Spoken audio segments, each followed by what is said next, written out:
Okay, so not much going on, but a few features. You can see I have a little FPS counter in the upper left. I can turn that on and off. I get a little history of what the frames were like. I can click it.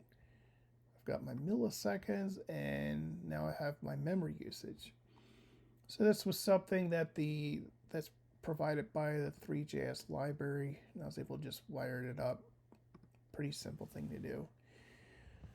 Uh, so one of the other things I've been doing is, let me take off the texture because I like to see this. Where? Okay, and we'll change our lighting here. All right. Now what I'm going to do is I add the ability to do stuff with all the unused pixels in our model. So if I take a snapshot, we have our cube. So every time I click the snapshot, that gets updated. So if I move my cube to be a square there, it's updated. I can do the live camera feed. There we go. I can just put on black pixels for background. I can expand the pixel to be blocky, or show the original image and just make my changes to it there. One of the cool things I did with the black background pattern is I was able to save my image and bring it into Second Life. And it actually worked. It didn't work at first. I found out that they use a different pixel starting off with their Y vertical index. And so I had to change which pixels I show and hide.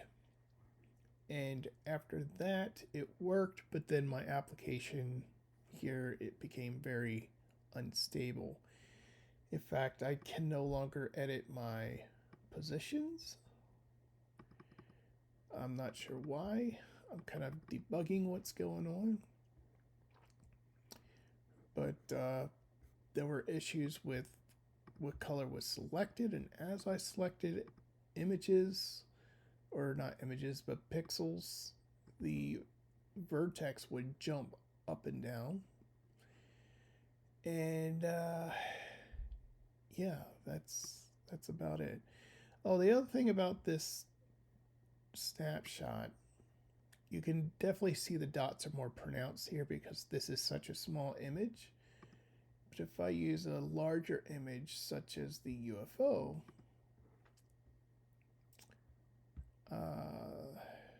and then I take a snapshot, so you can see more of the UFO here than the